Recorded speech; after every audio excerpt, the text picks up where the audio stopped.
अगर आप भी हैं कर्ज से परेशान तो गांठ बांध लें ये बातें।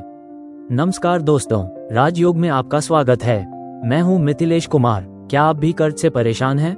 कोशिश करने के बाद भी ऋण से मुक्त नहीं हो पा रहे हैं? जैसे ही न्यू मंथ की शुरुआत होती है, आप ईएमआई के बारे में सोचकर परेशान रहने लगते हैं। पिछला ऋण चुकाने के लिए नया ऋण लेने के बारे में सोचने लगते हैं।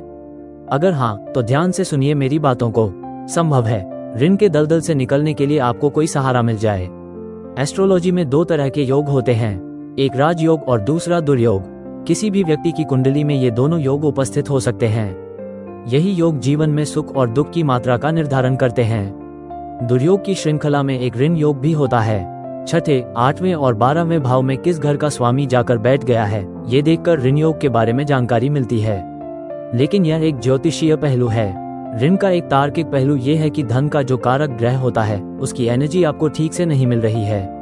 कोई भी व्यक्ति ऋण कब लेता है? आमतौर पर वह ऋण तब लेता है जब उसको उसकी जरूरत पूरी करने लायक धन उसके पास नहीं होता है।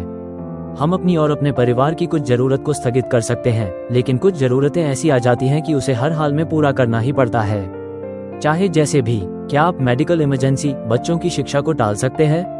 नहीं टाल सकते। जरूरत पर जरूरत के लायक धन उपलब्ध नहीं होना ऋण का प्रमुख कारण है। तो हमने समझा कि धन का अभाव ऋण का कारण है। धन की देवी लक्ष्मी है। आपकी जन्मतिथि पर जो लू शू ग्रिड चार्ट बनता है, वो असल में एक लक्ष्मी यंत्र ही है। नौखाने में आपके जन्मतिथि में आए अंकों को भरकर एक अंकशास्त्री बहुत सारी बातों के साथ इस बात का अंदाजा भी लगा लेते हैं कि आपके जीवन में धन की क्या स्थिति रहने वाली है, धन कैसे आएंगे और धन के फ्लो को किस उपाय से बढ़ाया जा सकता है।